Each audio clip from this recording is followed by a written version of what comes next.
Bab 5. Sakit. Reiga mendorong troli mencari-cari bahan belanjaan untuk mengisi kulkasnya yang sudah kosong. Sejak kakaknya menikah, praktis segala urusan rumah termasuk kebutuhan dapur, dia yang handle. Dia memang lebih banyak membeli makanan di luar. Namun karena Diandra sering mengingatkannya untuk makan masakan sendiri yang lebih sehat, dia pun berusaha memasak sendiri. Senyum terulas di bibirnya setiap kali teringat akan perhatian Diandra padanya. Ia termenung, mengingat kembali pembicaraan mereka di telepon. Flashback, obrolan telepon. Reiga. Assalamualaikum sayang. Diandra. Waalaikumsalam. Reiga. Kamu lagi apa? Diandra. Lagi baca novel. Reiga. Pasti novel romantis ya? Diandra. Bukan, novel horor. Reiga. Kamu suka horor? Diandra. Gak juga sih, lagi pengen aja baca novel horor. Reiga.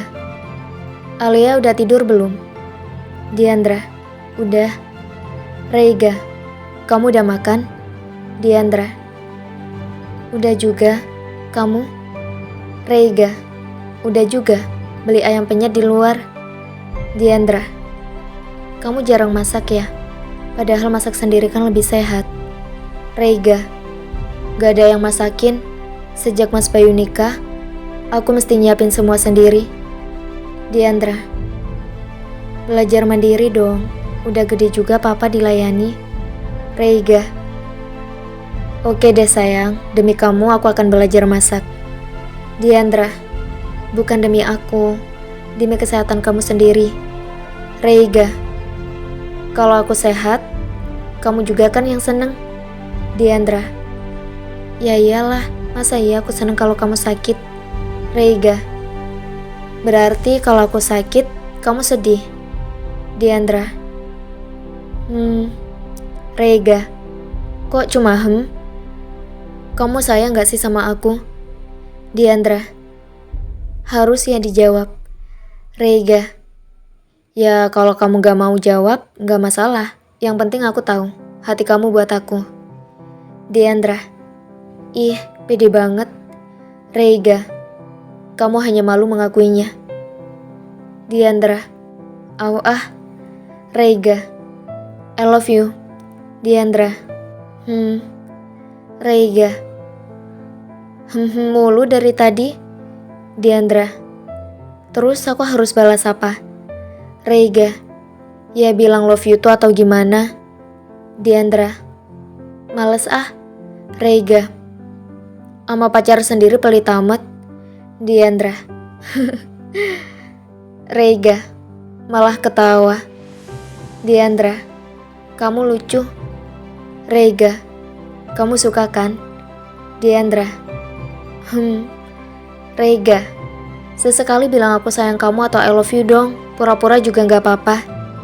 Diandra. Reiga. Ayolah di. Diandra. Aku sayang kamu. Reiga. Aku juga. Banget. Hening. Reiga. Di. Diandra. Ya. Reiga. Diandra. Kenapa? Reiga. Aku ingin ngenalin kamu ke orang tuaku. Diandra. Apa nggak terlalu cepet, Rai? Ini masih terlalu awal. Aku belum siap. Reiga. Kamu masih meragukanku. Diandra. Bukan begitu. Reiga. Kenapa? Diandra. Aku benar-benar belum siap. Reiga. Oke, gak apa-apa. Aku bisa menunggu. Kapanpun kamu siap mengenalkanku ke orang tuamu, aku selalu siap. Diandra. Makasih. Reiga. Gak perlu makasih. Senyap. Reiga. I love you. Diandra. I love you too. Reiga. Jingkrak-jingkrak dalam hati. Reiga. Lamunan Reiga buyar sudah. Ia tersentak melihat wanita berhijab di depannya. Ia juga tengah mendorong troli. Senyum terlukis di kedua sudut bibir wanita itu. "Loh, Riana, lagi belanja juga?" tanya Rega berbasa basi. "Iya, Rey, kamu suka belanja sayuran?" Riana melirik isi troli yang didorong Rega. Ia tak menyangka Pak dosen satu itu suka memasak. Rega memaksakan bibirnya untuk tersenyum. Sebenarnya hari ini ia inisiatif beli sayuran cukup banyak untuk stok selama seminggu ke depan. Selalu ada rasa bersalah di hati Riana kala teringat dengan apa yang ia lakukan pada Rega. Ia sadar benar, ia pernah melukai perasaan Rega dengan menolaknya. Ia baru menyadari bahwa Rega begitu menarik. Bukan hanya wajahnya yang tampan, tapi juga kepribadiannya yang baik. Namun ia rasakan semua mungkin sudah terlambat. Rega tak lagi berjuang meyakinkannya untuk meneruskan perjodohan. Karena pada akhirnya, ia justru mundur dan tak lagi mengejarnya. Entah kenapa bertemu dengan Rega kali ini hadirkan harapan untuk mencoba membangun kedekatan dengan laki-laki itu. "Rey, bisa kita ngobrol-ngobrol di coffee shop?" Riana memberanikan diri untuk mengajak Rega berbincang. Ia tak ingin membiarkan waktu berlalu begitu saja tanpa melalui sedikit waktu bersama laki-laki itu. Rega tak enak hati jika harus menolak. Ia pikir tak apa jika berbincang sebentar sebagai teman. "Oke," balas Rega singkat. Senyum terulas dari bibir Riana, merayakan kemenangannya. Ia yakin ia masih punya kesempatan untuk kembali memikat perhatian laki-laki babyface itu. Diandra tengah sibuk membalas chat yang masuk. Seharian ini banyak yang memesan baju-baju dari butiknya. Ia melirik jarum jam. Sebentar lagi butiknya tutup, dan ia masih sibuk dengan pekerjaannya. Tiba-tiba smartphone-nya berbunyi. Diandra cukup terhenyak mendengarnya. Dirainya smartphone yang ia letakkan di atas meja. Satu pesan WhatsApp datang dari Indah. "Di, aku lihat pacar kamu di coffee shop bareng cewek." Diandra terbelalak. Indah tak hanya mengirim pesan WA, tapi juga foto Rega yang tengah duduk berhadapan dengan wanita berhijab. Diandra menajamkan penglihatannya. Ia merasa tak asing dengan perempuan itu. Ia ingat-ingat kembali. Wajah cantik, berjilbab, anggun, dan sekarang ia bisa mengingatnya. Wanita itu adalah Riana. Diandra pernah stalking Instagram Riana. Ia cukup familiar dengan wajah Riana. Diandra merasa kecewa dan kesal seketika. Ia tak menyangka Rega yang belakangan ini mampu menerbitkan sedikit kepercayaan di hatinya tega bertemu dengan perempuan lain di coffee shop. Saat rasa traumanya terkikis perlahan dan hatinya sedikit demi sedikit terbuka untuknya, Rega justru merusak kembali kepercayaan yang ia berikan. Ia tahu, tak seharusnya ia kanak-kanak begini. Ia tak tahu apa yang tengah mereka perbincangkan. Ia tahu satu foto itu tak serta-merta mengindikasikan ada sesuatu yang spesial antara Rega dan Riana. Namun tetap saja, ia tak mampu mencegah pikiran buruknya untuk berspekulasi adanya sesuatu yang istimewa di antara mereka. Kini ia bertanya-tanya tentang hari-hari yang ia lalui selama ini. Setiap hari dihujani pesan WhatsApp dari Rega. Ditelepon sebelum tidur. Kadang Rega mengunjungi butiknya. Tak hanya menemuinya, tapi juga Alia. Ia pun merutuki kebodohannya. Bagaimana bisa kata-kata "aku juga sayang kamu", "I love you too", menjadi sedemikian murah. Yang selalu dilontarkan ketika Rega mengekspresikan perasaannya dengan kata-kata sayang. Diandra mengusap wajahnya. Rega yang terlalu senang menggombal, atau dirinya yang mudah termakan gombalan, atau dia begitu bodoh yang mudah terbuai dengan rayuan si berondong. Bahkan sekarang ia bingung dengan status hubungannya dengan Rega. Masih pura-purakah? Atau beneran?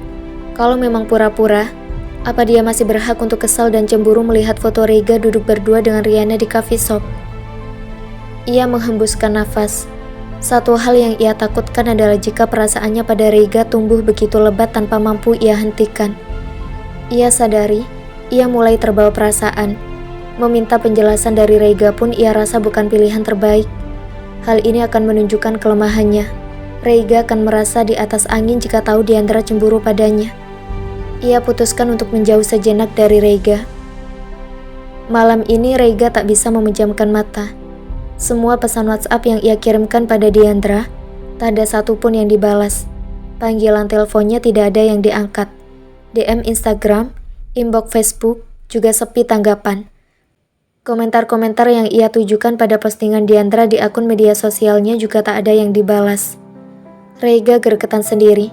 Ia tak mengerti kenapa wanita begitu membingungkan. Kemarin masih baik, hari ini begitu dingin. Tanpa sebab, tanpa ada penjelasan. Ia berpikir, andai semua perempuan tahu, laki-laki juga bisa baper, terluka, sakit hati, patah hati, barangkali mereka akan berpikir ribuan kali untuk menyakiti dan berbuat seenaknya. Semena-mena. Hatinya bukan barang rongsokan yang dihargai 5.000 per kilo, yang bisa seenaknya dicampakkan dan dibuang. Hatinya terkadang lebih rapuh dan mudah patah. Sekali pecah, susah untuk direkatkan kembali. Hatinya bukan permainan game online, yang bisa dimainkan terus-menerus dan jika sudah dimenangkan, orang akan mencari permainan lain yang lebih menantang. Entah kenapa, perasaannya begitu sakit dan teriris. Ia tak bisa diperlakukan seperti ini. Ia serius ingin memperjuangkan Diandra, tapi yang diperjuangkan tak serius menanggapinya. Haruskah ia berteriak ke segala penjuru, meneriakkan nama Diandra dan mengucap betapa ia mencintai wanita itu dan berniat ingin membawa hubungan mereka ke jenjang lebih serius? Bagaimana ia tahu alasan Diandra mendiamkannya, sedang semua pesan dan panggilan telepon tak ada yang digubris.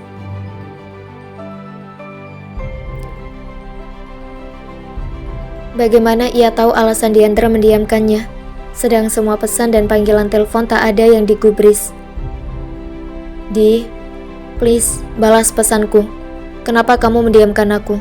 Salahku apa? Kalau aku salah, aku minta maaf. Di, please, jangan bikin aku galau begini. Kenapa kamu suka banget nyiksa aku? Ingin Rega menyambangi rumah Diandra saat ini juga, tapi itu tak akan pantas. Pandangan orang juga pasti akan berpikir macam-macam dan semakin menyudutkan Diandra. Dia akan menemui Diandra esok hari, pagi-pagi, agar ia bisa mengantar Alia ke sekolah. Esoknya, Rega benar-benar mewujudkan niatnya untuk mendatangi rumah Diandra pagi-pagi. Ia hentikan mobil di seberang jalan. Ketika ia melirik rumah Diandra, hatinya mencelos. Aldebaran tengah menuntun Alia menuju mobilnya, sedang Diandra mengantar kepergian mereka. Bahkan Diandra melambaikan tangan dan mengulas senyum. Ia bertanya-tanya, bukankah Aldebaran sudah berangkat ke Australia? Atau dia sudah kembali ke Indonesia? Entah kenapa, kali ini hatinya begitu sakit. Jauh lebih sakit dibanding saat Diandra mendiamkannya. Kini ia tahu jawaban kenapa Diandra bersikap cuek sejak kemarin. Rupanya hubungannya dan Aldebaran sudah membaik. Matanya terpejam lalu terbuka lagi. Kesedihan tampak jelas di wajahnya. Ia tahu, Diandra tak pernah benar-benar mencintainya. Ia tahu, terbesit sejuta keraguan di hati wanita itu untuk memberikan kesempatan padanya. Ia memang sering bertanya, kenapa begitu sulit untuk meyakinkan Diandra? Ia pikir, Diandra masih trauma atas kegagalan pernikahannya. Ia takut dihianati karena itu ia takut membuka hati. Kini ia seolah menemukan jawaban bahwa Diandra belum sepenuhnya move on dari masa lalu dan masih mencintai Aldebaran.